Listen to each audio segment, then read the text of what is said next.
Good evening, everyone.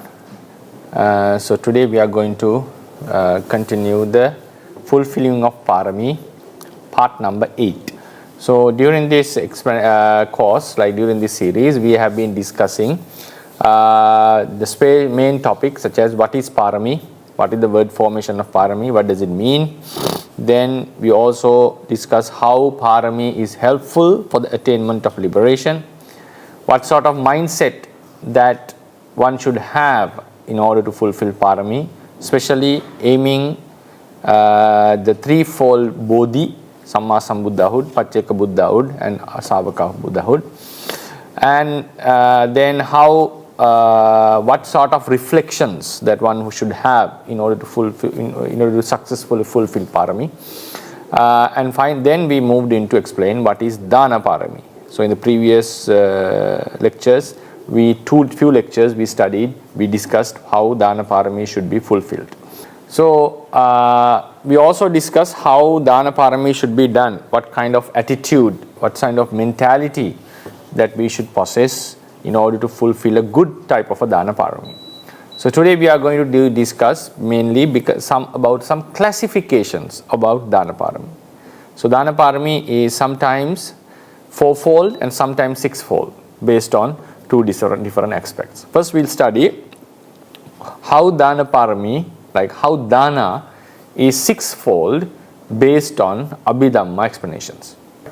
So in terms of Abhidhamma explanation, Dana is sixfold as Roopa Dana, Sadda Dana, Ghanda Dana, Rasa Dana and Pottahbba Dana and Dhamma Dana, based on the 6 types of objects that we offer. So 6 types of objects based on the object, right? Roopa, Sadda, Ghanda, Rasa, Pottahbba and Dhamma. So what is Roopa Dana here? Roopa Dana means offering something that is very beautiful, very attractive. That is called Roopa Dana. Yeah. For example, if you offer a very colorful flowers to someone, maybe to a monk or maybe to the Buddha, Dhamma, Sangha, whatever, a colorful robe, a very attractive colored cloth.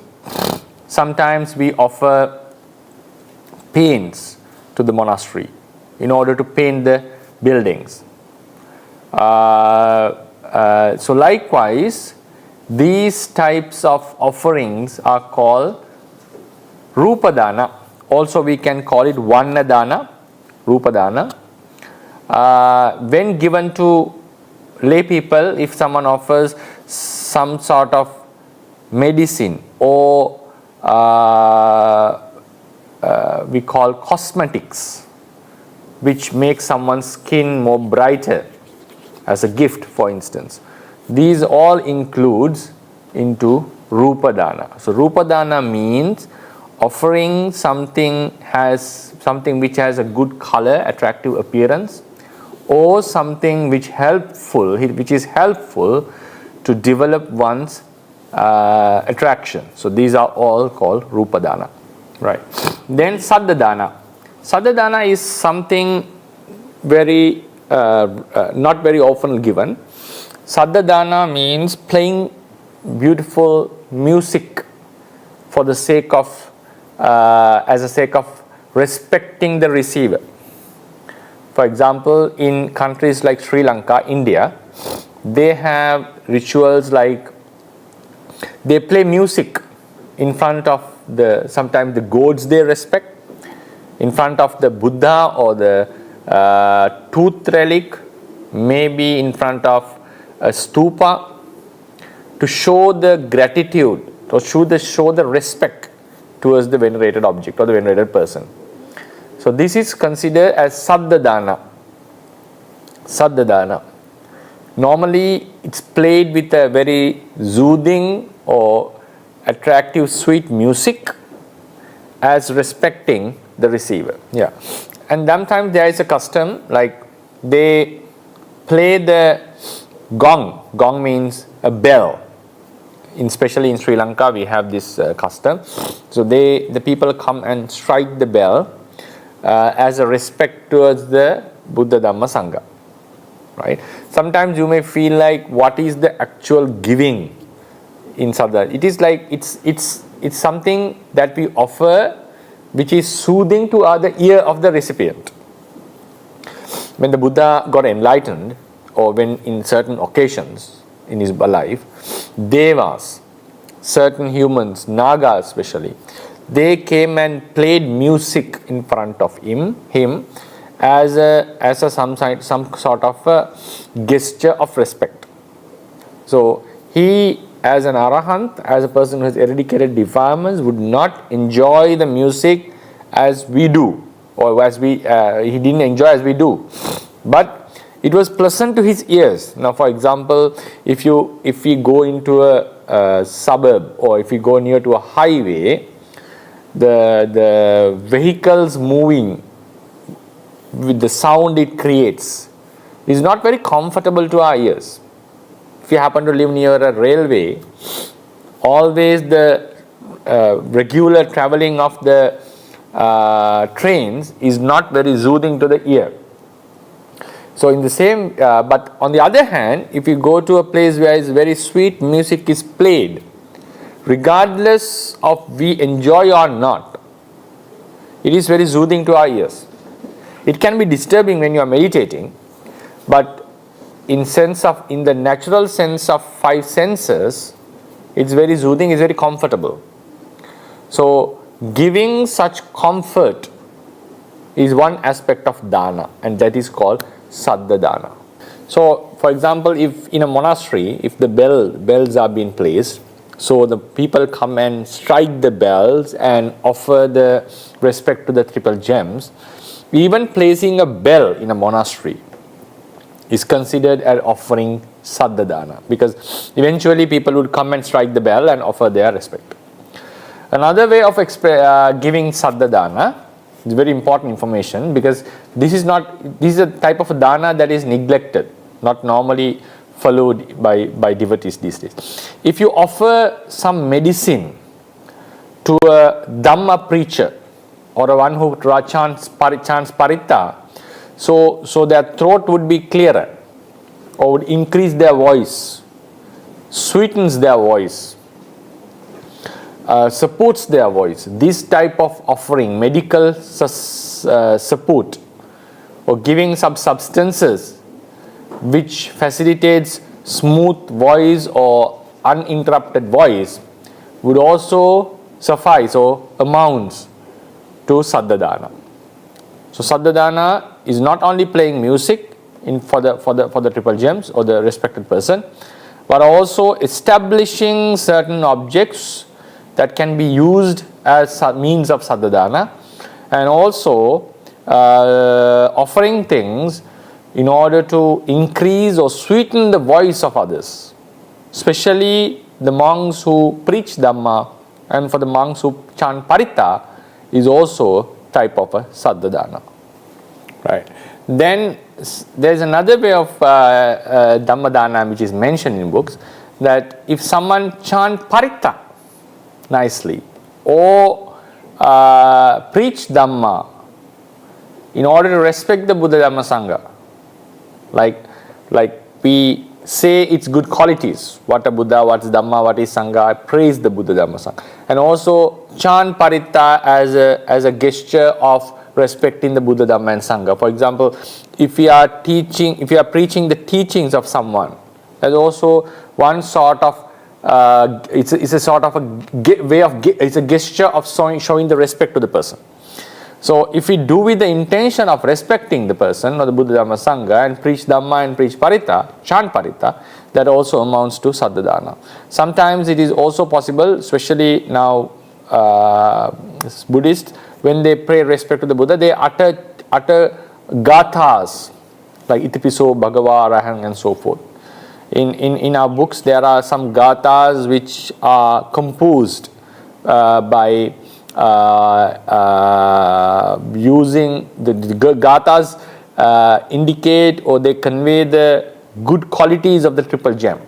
So if you chant them as a respect, these also amounts to Sadda Dana.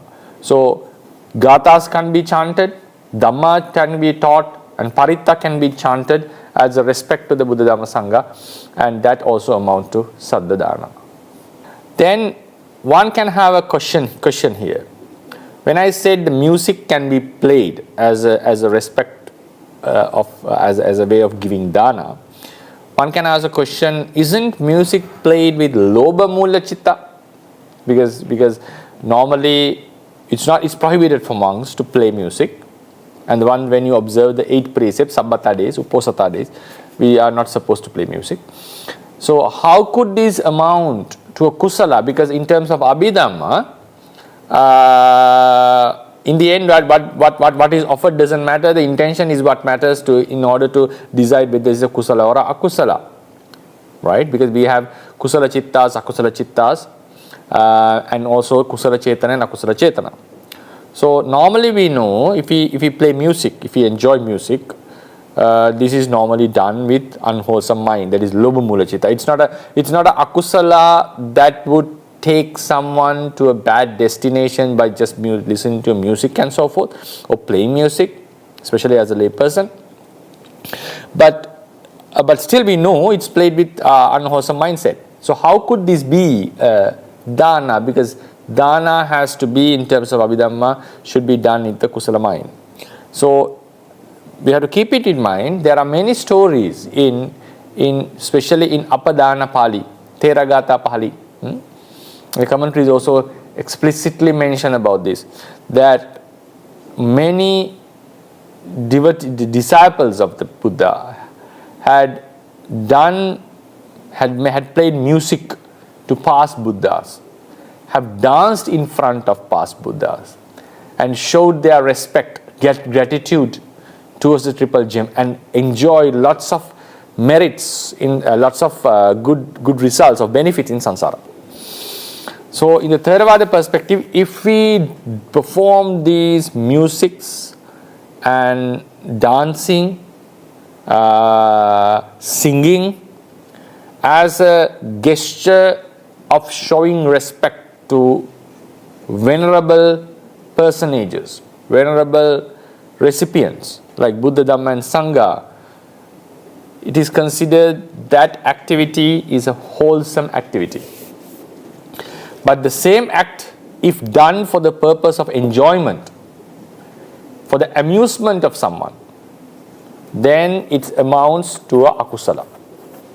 It amounts to an akusala. And there is another type of akusala dana, which is called samajja dana. If someone entertains others, this is how it has been classified, entertains others with the thought, a wrong thought, that one would accumulate merit by making others happy. One would accumulate merit by making others happy and making others feel fun. Because sometimes some people have such attitudes, have such thoughts. If we can make the others happy, we are doing something good. So that is a wrong thought. Just making someone happy, pleasant, it doesn't mean that you are doing something good for the person. So there are certain happinesses that should be followed, and there are certain happiness that should not be followed. So if someone does play or dance or play music or dance with the thought that I am accumulating merits by making others, giving enjoyment to others, then it's considered as a akusala dana, unwholesome giving. In this context, if we play music, sing or dance as a gesture to pay respect to a venerable person, Buddha, Dhamma, Sangha, or any other recluse or whatever, it's not confined to Buddha, Dhamma, Sangha, that amounts to a dana, and that is considered Sadda Dana. So then we moved on to the next type of dana, which is called Ghanda Dana, smell, offering smell. That's obvious, anyone can understand this. Offering incense. If you offer scent, perfume. Now, perfume, monks are not supposed to use perfume, but if we apply air freshener to a monk's kuti, or the Buddha's chamber, Buddha's shrine room, or offer incense sticks. These all are considered as offering Ghanda Dana. Ghanda Dana is giving pleasant smells to the recipient. Right. So, and also offering flowers with good smell is also amounts to Ghanda Dana. Now, for example, if you are offering flowers, you can do two types of dana at the same time. Because it's very attractive, you can consider that I am offering Vanna Dana. At the same time, you are offering Ghanda Dana if it is a pleasant flower which has a pleasant fragrance. So likewise, we may offer two types of dana while we are offering flowers. Then we come into Rasa Dana. Rasa Dana is offering tasty food. So thirsty food, we have to be careful whether the food is nutritious, because sometimes the tasty food are not good for health. That's a different case. So we have to be careful about it. So if we are offering some food that contains good sweet taste, which is pleasant to the tongue, we are offering Rasa Dana. So, for example, when you are giving a dana, giving a lunch to a monk or to the Buddha, if you make it delicious, so our purpose is to offer good taste to the person, and this amounts to Rasa Dana. Then how about offering nutritious food? Nutritious food, we'll later learn that it will fall into Dhamma Dana. Dhamma Dana is not the Dhamma Dana of preaching Dhamma. The sixfold Dana, sixfold Dana is based on the object. Roopa, Sadda, Ghanda, Rasa, Pottahbba and Dhamma. Dhamma Dana of preaching Dhamma is different thing.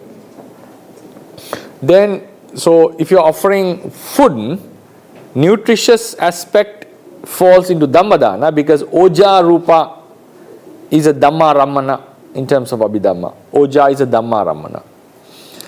And if we are focusing on the taste, we are offering Rasa Dana. So that we should know this categorization as well. So offering food with delicious taste is called Rasa Dana. Then we have Pottahbba Dana. Pottahbba Dana is offering things that gives you comfort, physical comfort.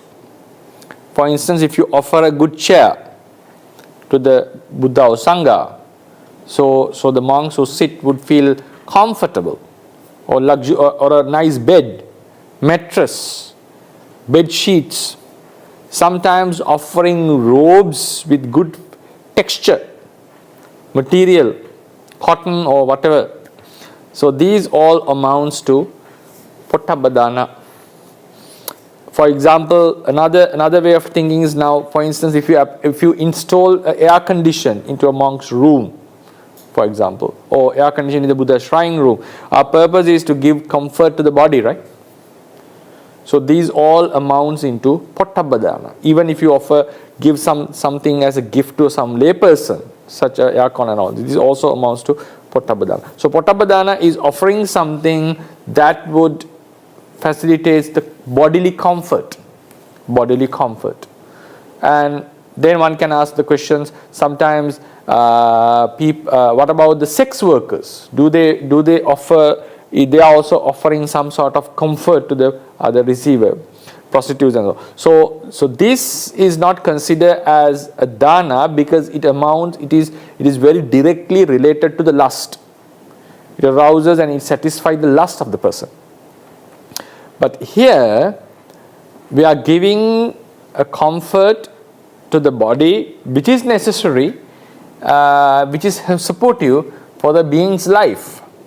For example, especially in meditation, if you are, for instance, while practicing samatha meditation, more the comfort you get to the body, it's easier the concentration can be developed. That's why even Buddha, the Bodhisattva sat on 8 grass bundles before his enlightenment.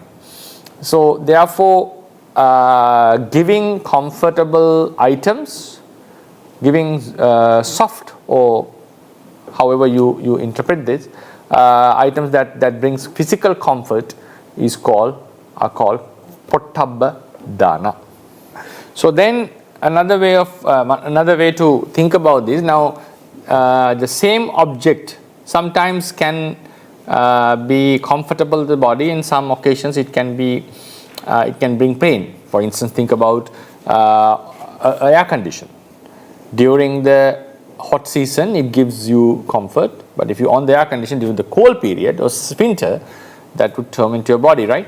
So in this case, the intention what matters. If we are offering some type of a thing that could give comfort to the body as a purpose of giving the comfort, then it amounts to Pottahbba Dana. Another very important Pottahbba Dana that can be done is, for instance, water heaters, or especially in Western countries, offering heaters into the rooms, or hot water showers.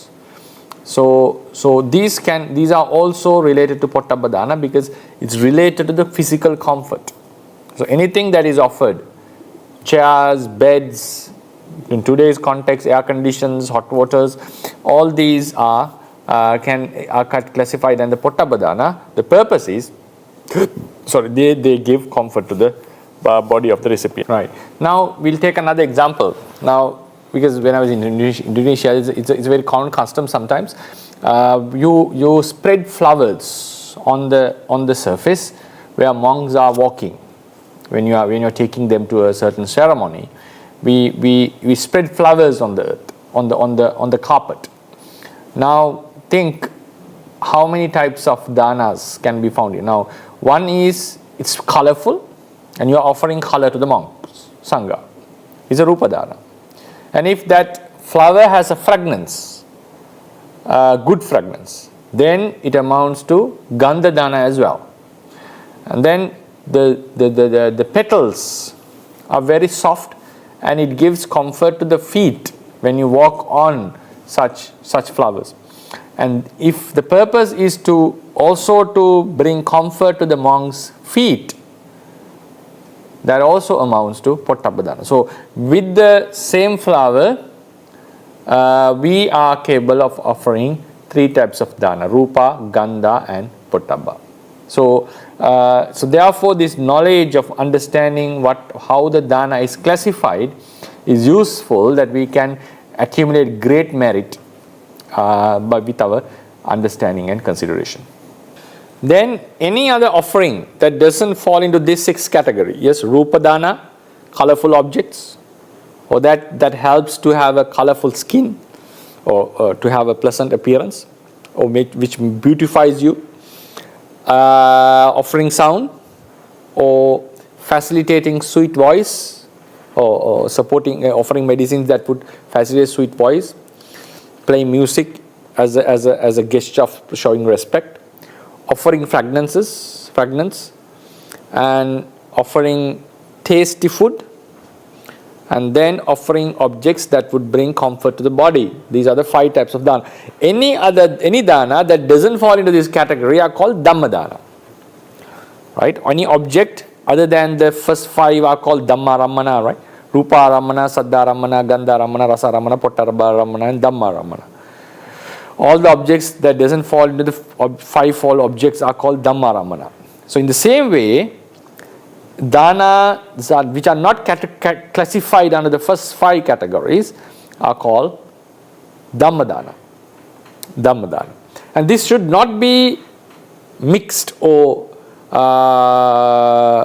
mingled with Dhamma Dana of preaching or teaching the Buddha's words. If you remember, we classified dana into 3 groups: Amisa Dana, Abhaya Dana and Dhamma Dana. Amisa Dana is offering requisites. Abhaya Dana is saving others' lives, or releasing others from dangers, or preventing the dangers that can befall others. Then Dhamma Dana is teaching righteous doctrines, or the Buddha's teachings, or giving guidances, instructions to meditation and all. So this Dhamma Dana and the Dhamma Dana of the dana classified based on objects are 2 things. So today what we are talking, danas that are not under the first 5 classification categories are called Dhamma Dana. So we'll now learn what are they.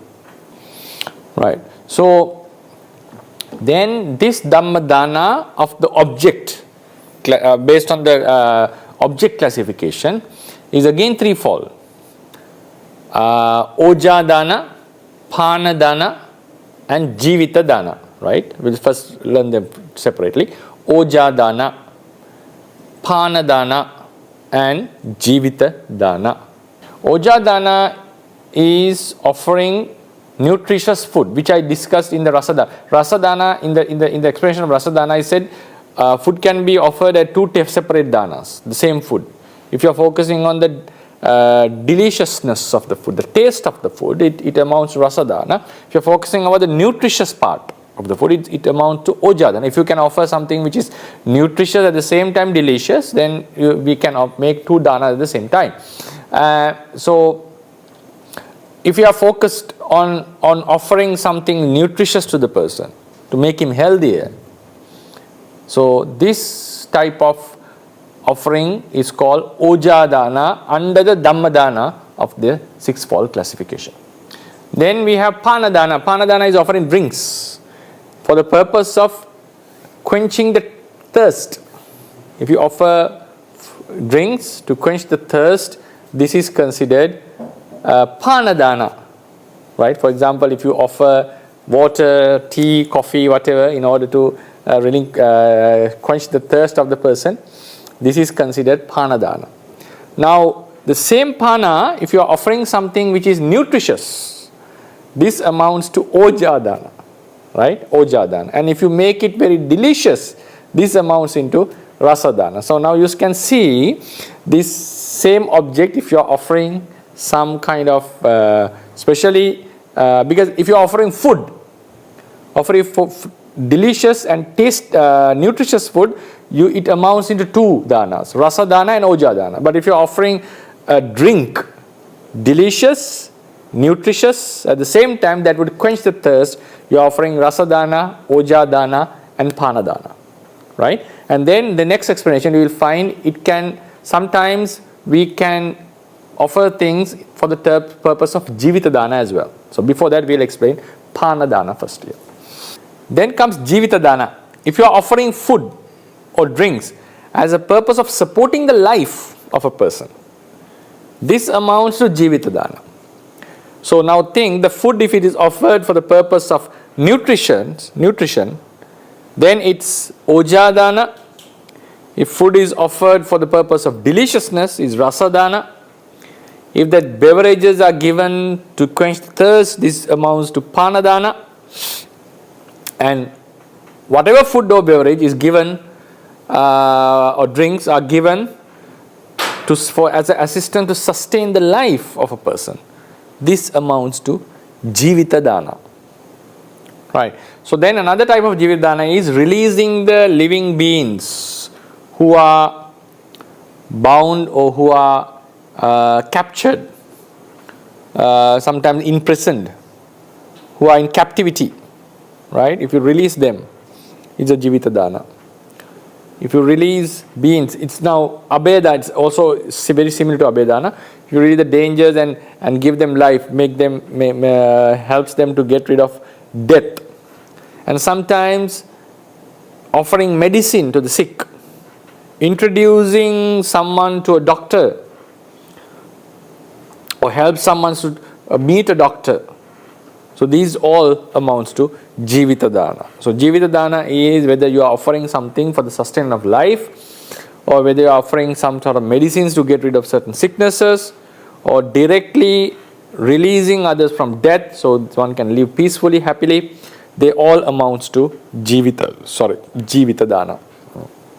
Right. So all these are Pana Dana, Oja Dana, Jivita Dana falls on the category of Dhamma Dana.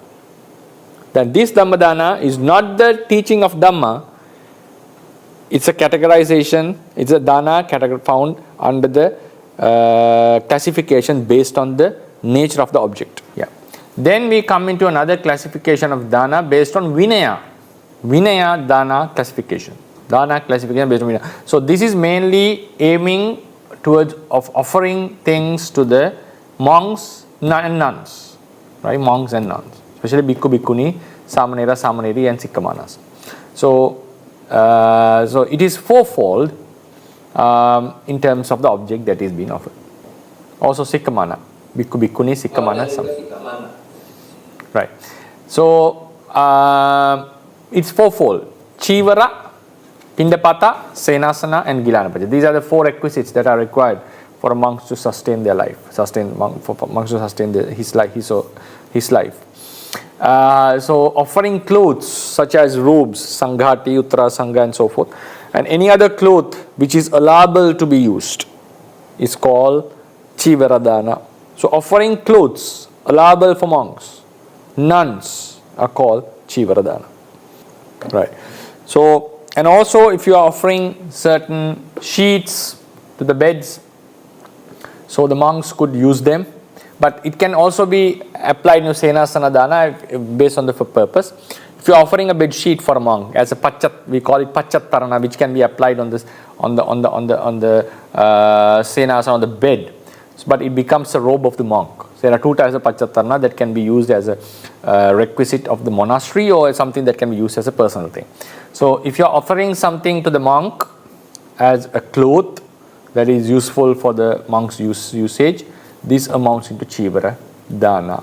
Since chivara is very vital, because monks and nuns, in these days we talk about syalis, so we all depend on very minimum amount of clothes, and normally monk's cloth is a robe, and this robe is a rectangle piece of cloth, right? Almost all the robes are rectangle, just pieces of clothes. And only for bhikkhunis there is a special cloth to cover their upper body, which is like a shirt. Other than that, the monks, recluses, clothes are normally just rectangular clothes, right? So in these days, today's syalis also have one kind of a shirt, but otherwise other clothes are rectangles. So just the pieces of clothes that we use to cover our body. And this is very useful, very useful in order to lead our lives. In those days, Buddha's time, it was very hard to find such clothes. It was very hard. It was not found in abundance like today. But today the context is different. Clothes are a lot, and sometimes the monasteries have excessive amount of robes, and we don't know what to do with that sometimes.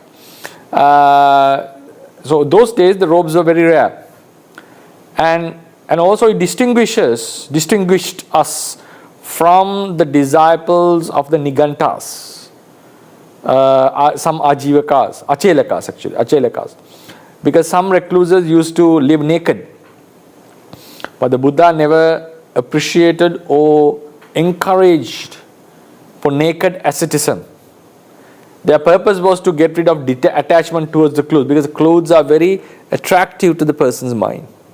That's why, think about a lay person, we have lots of clothes suitable for the parties, clothes suitable for the weddings, clothes suitable for the monastery, for a casual clothes for the house, to wear while in the house, maybe to the school, the universities. So clothes, there are lots of clothes in a normal lay person's life. So when you become a monk or a nun, we abandon these clothes. It's one of the great abandonings that we do, giving up clothes. Because clothes makes a person beautiful.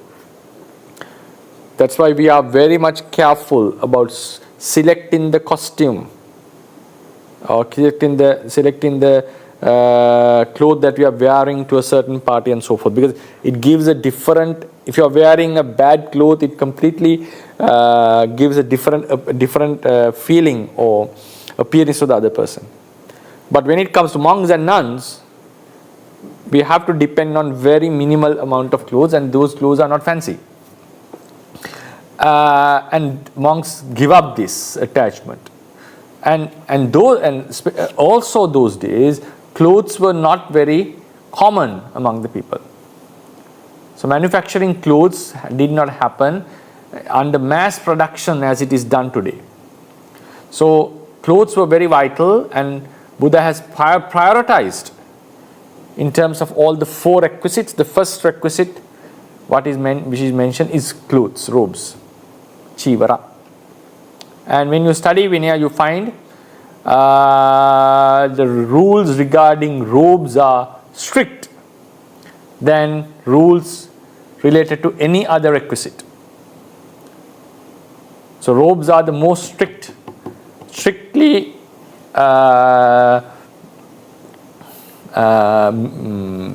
we call it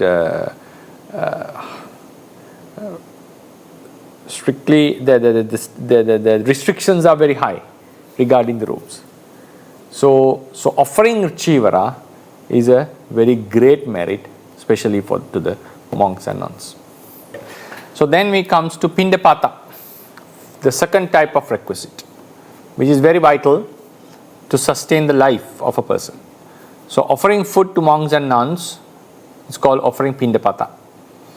And also we need to be careful when food is offered, that should be given during the proper time.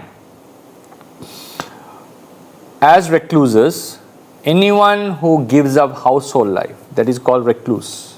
It includes tapasas, for example, the recluses of other religions, especially bodhisattvas.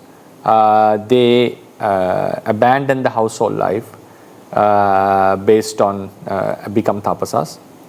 Sometimes even he has abandoned household life and practiced wrong doctrines. For example, before the Buddha, Vipassi appeared in the world. Bodhisattva was became an ascetic and was following a wrong doctrine for 90,000 years, as the book says. And in the end, last moment, he was able to give up that wrong doctrine and was able to be born in the Sugati realm because of his capacity to not to regret and decide what is correct and wrong.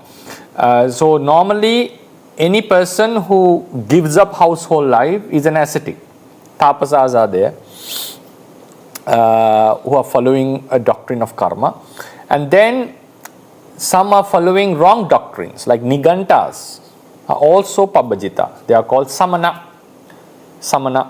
They are also recluses. They are not lay people. Sometimes we have a group called Achelaka, Paribhajaka. They all fall under the category of the ones who have given up the household life. The monks are just another sect of them. Another sect. So these days we also have Sealis, who are not bhikkhunis or samaneras, but they also belong to the category of Pabbajita. The actual status of Pabbajitahood is giving up the household life and the bondages. The one is not bound to any person. That is called Pabbajita life. So in the Pabbajita life, in the monks, recluses life, food was something that was not easy to be obtained, and normally the recluses restrain themselves from eating afternoon. That's a normal common practice that was among the recluses. So just dedicate their morning session for the food, because otherwise without food it's not possible to sustain your life. In the entire evening session, afternoon till the next morning, they especially dedicate themselves for the spiritual growth or spiritual practice. Spiritual growth or spiritual practice. So spiritual growth or spiritual practice doesn't mean that they are supposed to meditate all the time or study. Spiritual life is a huge thing.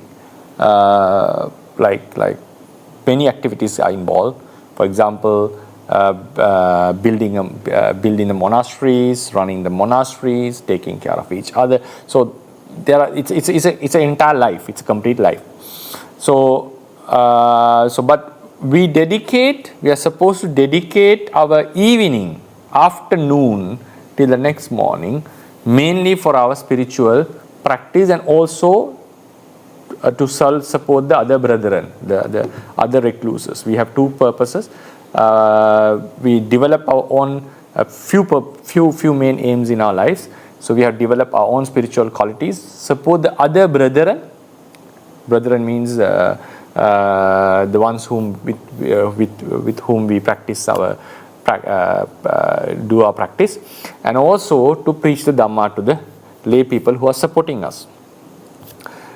So these are the mainly three aspects that recluse should follow. So we dedicate our evening mainly for that purpose. In the morning, as human beings, since we need to find nutritious nutriment to sustain our life, we need to go for Pindapata or find foods somehow in a righteous way.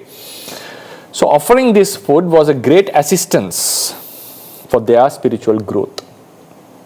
The offering food for recluses is considered offering Pindapata, and that should be offered during the proper time. If food is being offered in the after the noon, it still amounts to dana. It still amounts to dana, because, for example, before the Buddha laid down the rule of Vikala Bhojana, monks used to go Pindapata at night even. When there was no such a rule of Vikala Bhojana, monks ate afternoon. That was not an issue, but they were supposed to know their limitations and so forth. Even they had dinner those days, because it's clearly mentioned in the Majjhima Nikaya. Venerable Mahauddaya Thera, not the normal one, Mahauddaya Thera was really upset when the Buddha was promulgating the rule of Vikala Bhojana, and Venerable Baddali even didn't follow it. He said he straightly opposed that. I'm not going to stop my dinner because you are going to promulgate a training rule, because I cannot sustain with one meal. So it's important. So it's important that you offer the food during the proper time, during the daytime. Monks are allowed to have food, but for example, if you offer meals after noon even, that amounts to dana, but after the rule is been promulgated in the Buddha's teachings, it won't be a very great one, because you are in the end they would break the rule by eating it, or if someone is following in here, that food is of no use for the recluse. So therefore, Pindapata Dana is mentioned, offering food during the proper time for the monks. So then we shall do it. If you can translate my last part, if anyone can translate, then we can I'll give you one short translation, and we can finish the session and then go for the Q&A, right? Is it good? What do you think? Oh, it's okay. It's okay. Then I think some of would have understood. It's about Pindapata. So I'll just give you a brief explanation. You can translate. So Pindapata Dana is offering food during the proper time in which monk can have their food. Yeah. If you can translate, I'll give you another one short part, and then you can go for the Q&A. So then it's the talk is finished then. Offering food, Pindapata is offering food, edible food during the allowed period for morning session for monks and nuns. Right. Then offering Senasana is offering, for example, kutis, contributing to the kutis, chairs, beds, whatever equipment used for living is called offering Senasana. Yeah. Then offering Besajja, Gilana Pachaya Besajja, the fourth Vinaya Dana, is offering medicine, such as honey or whatever medical substance that is useful to get rid of sickness. It is called offering Besajja Parikkara. So word used for that is Gilana Pachaya normally. Gilana Pachaya. So these are the four types of dana in terms of Vinaya. So today we discussed sixfold dana based on Abhidhamma classification, especially based on objects, sixfold objects. Then fourfold dana based on Vinaya.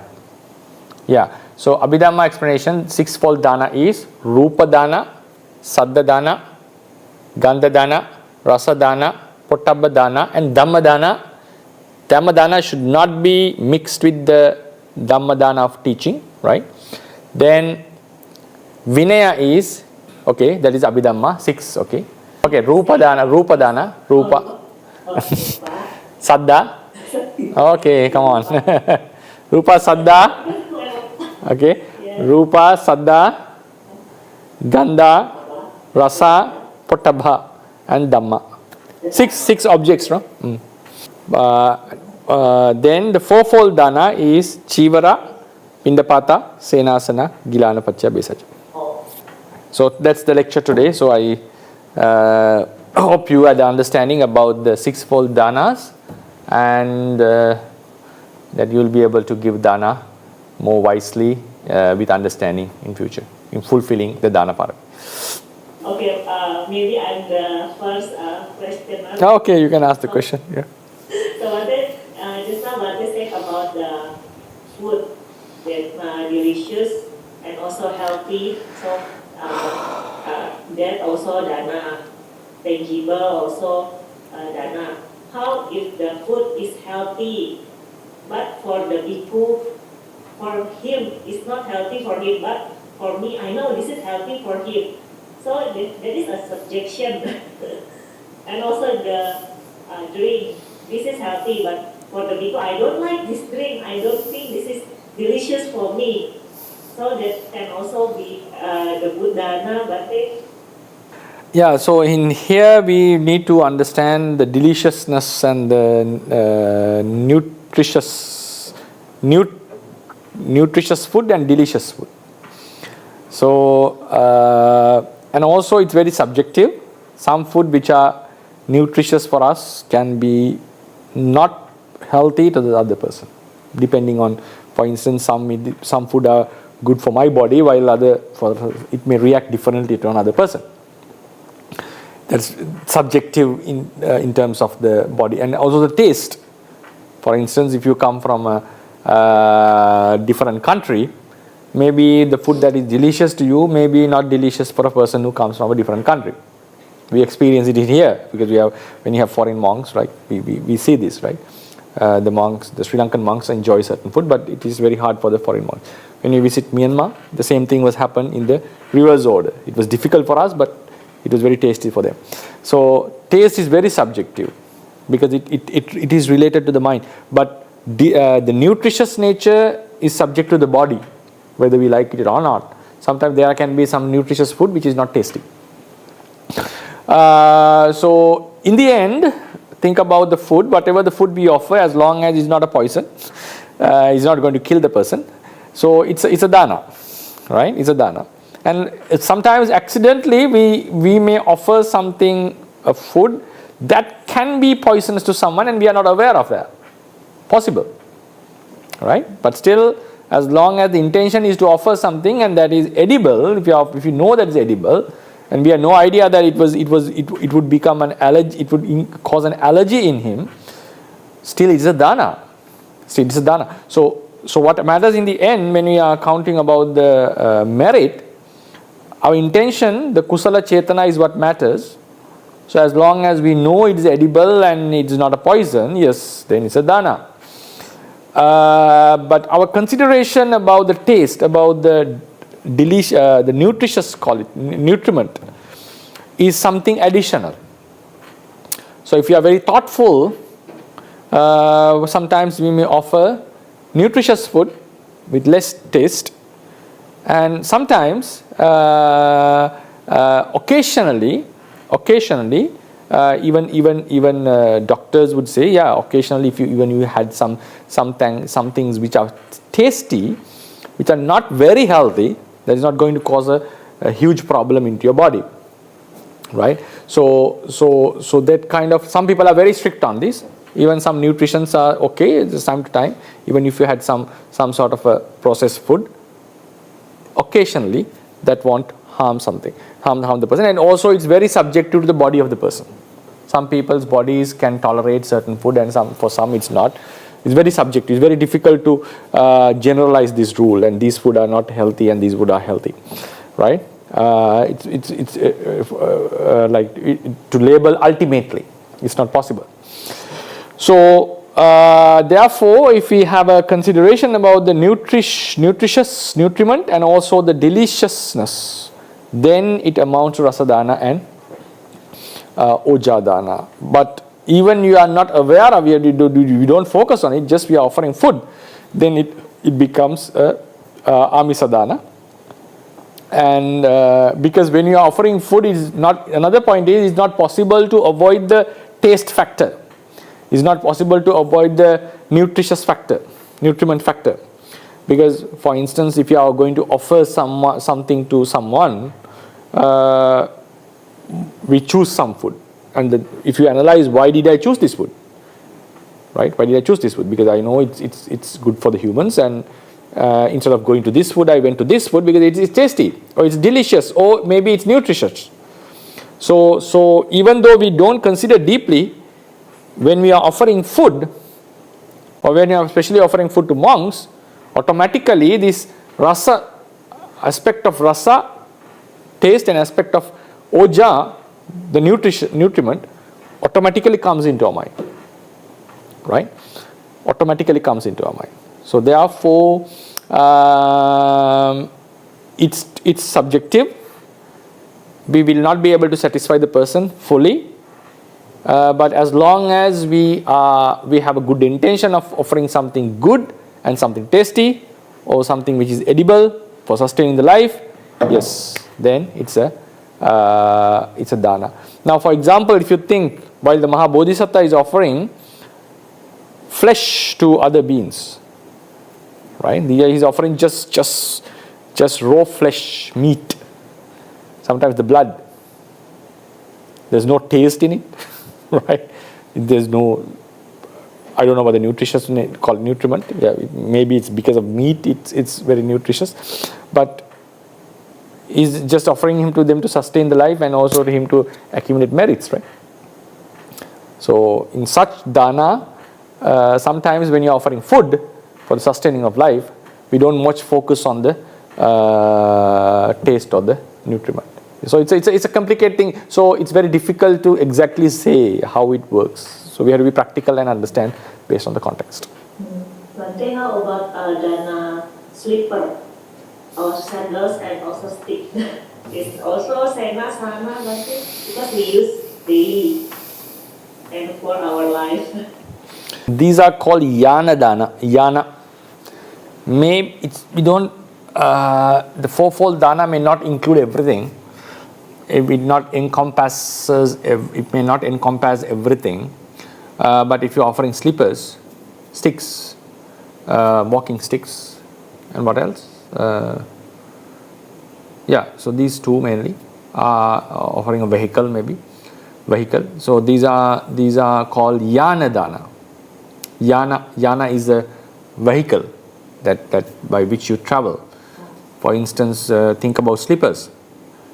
When you have slippers, you can walk on places that you cannot walk barefoot, right?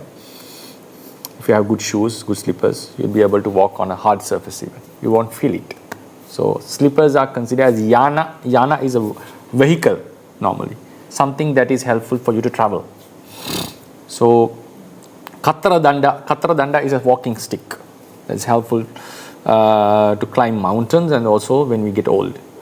Wheelchairs sometimes, right? All these are called yana dana.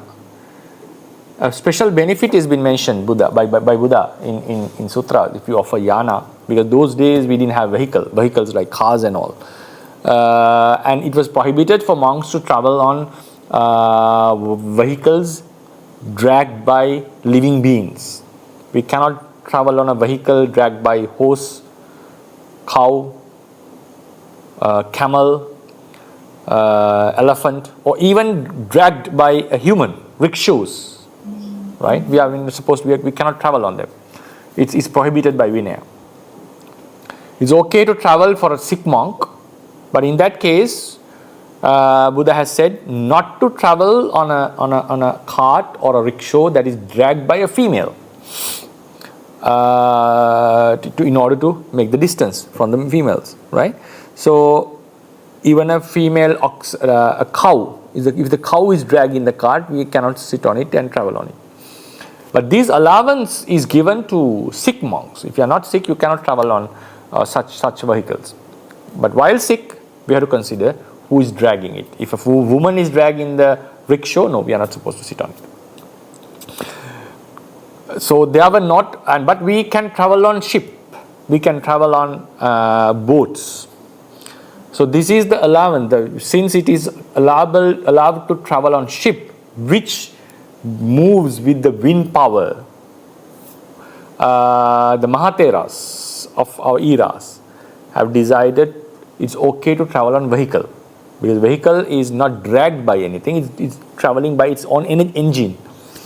Like a ship is moving based on the wind, helping to the wind, so no person is being involved in making a ship to travel. So vehicles of today are considered ships that travel on land. That is how the allowance was taken, right? So in terms of Vinaya, it's not possible to travel on a vehicle. Those days the vehicles were dragged by animals or humans. So the prohibition is still valid. It's still valid. Then what about when during the mechanical revolution, when the engine was invented, we started to have vehicles that are moving or run by engines. So then the Mahatheras, when this came into the context, train, the steam engine, cars, these vehicles came into the context, right?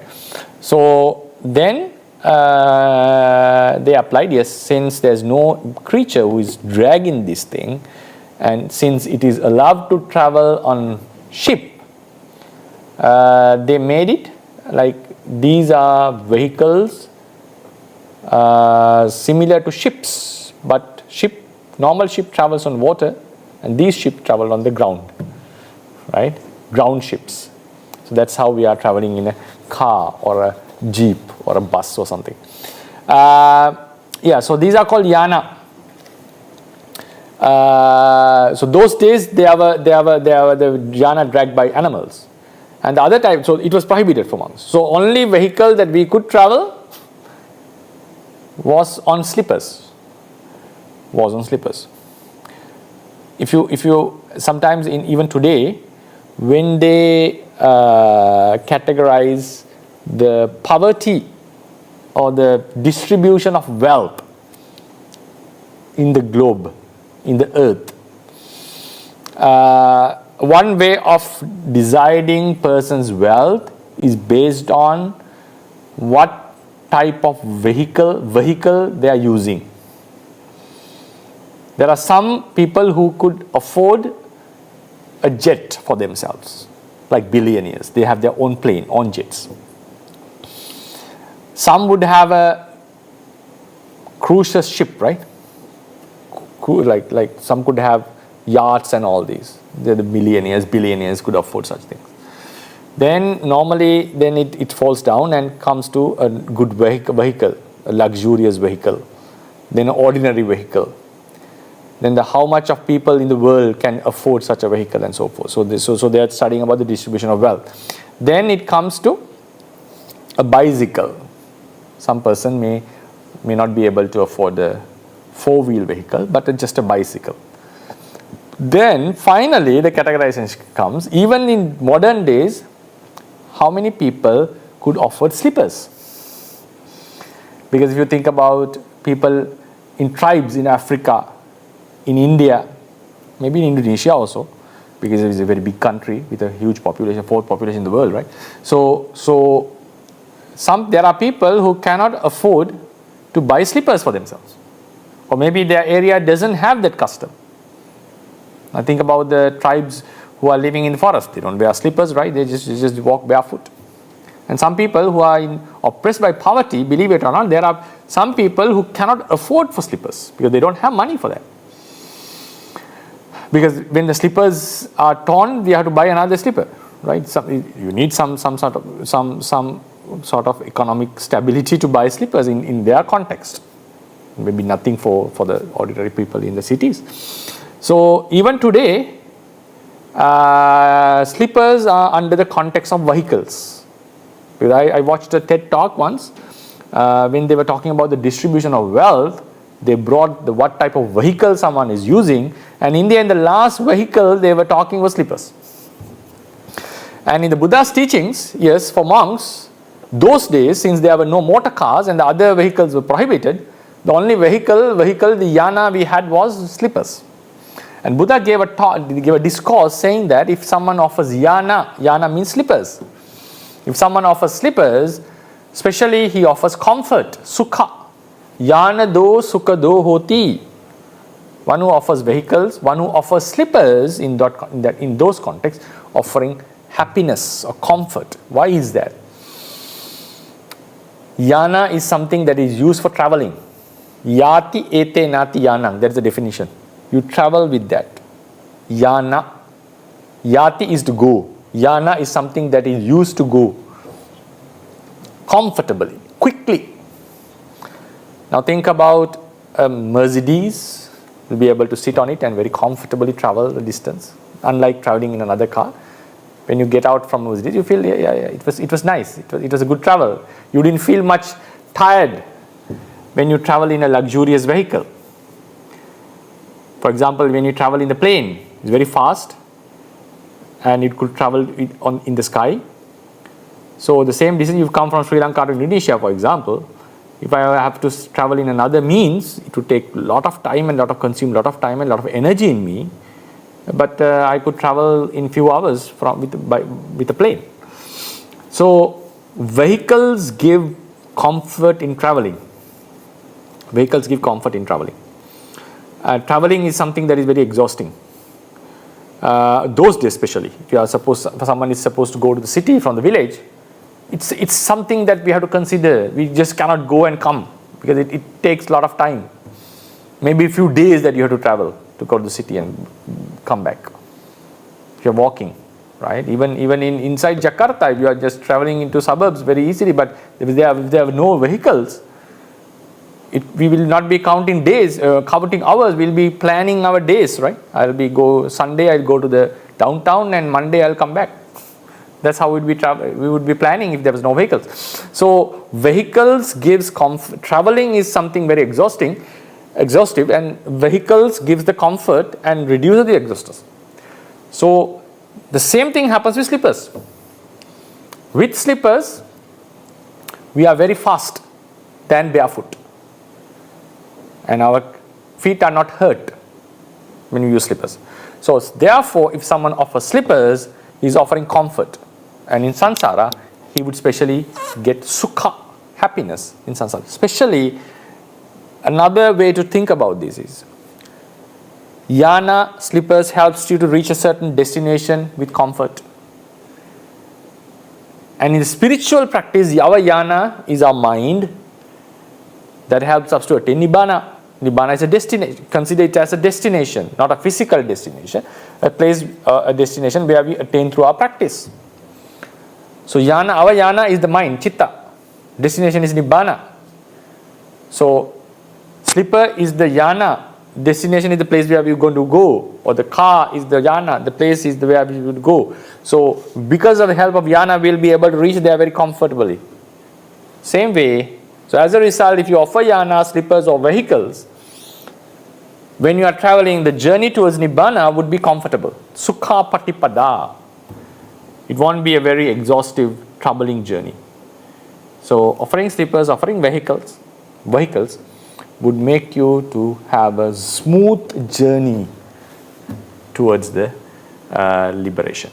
Okay, by listening to this Dhamma about Parami, the merit that we accumulate, we can be shared with our dead relatives, the deities, and also may this merit be a helpful cause for our attainment of Nibbana.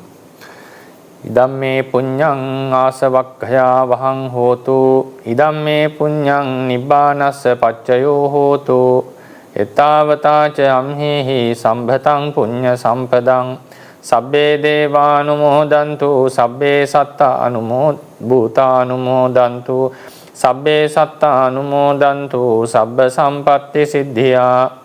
Idam me ñāti nang hotu sukhita hontu ñātayo, idam vo ñāti nang hotu sukhita hontu ñātayo, ඉදං හෝ ඥාතිනං හෝතු සුඛිතා හොන්තු ඥාතයෝ මම පුඤ්ඤ භාගං සබ්බ සත්තානං භාජේමි තේ සබ්බේ මේ සමං පුඤ්ඤ භාගං ලබන්තු සාධු සාධු සාධු බුද්ධ ශාසනං චිරන් තිට්ඨතු බුද්ධ ශාසනං චිරන් තිට්ඨතු බුද්ධ ශාසනං චිරන් තිට්ඨතු සාධු සාධු සාධු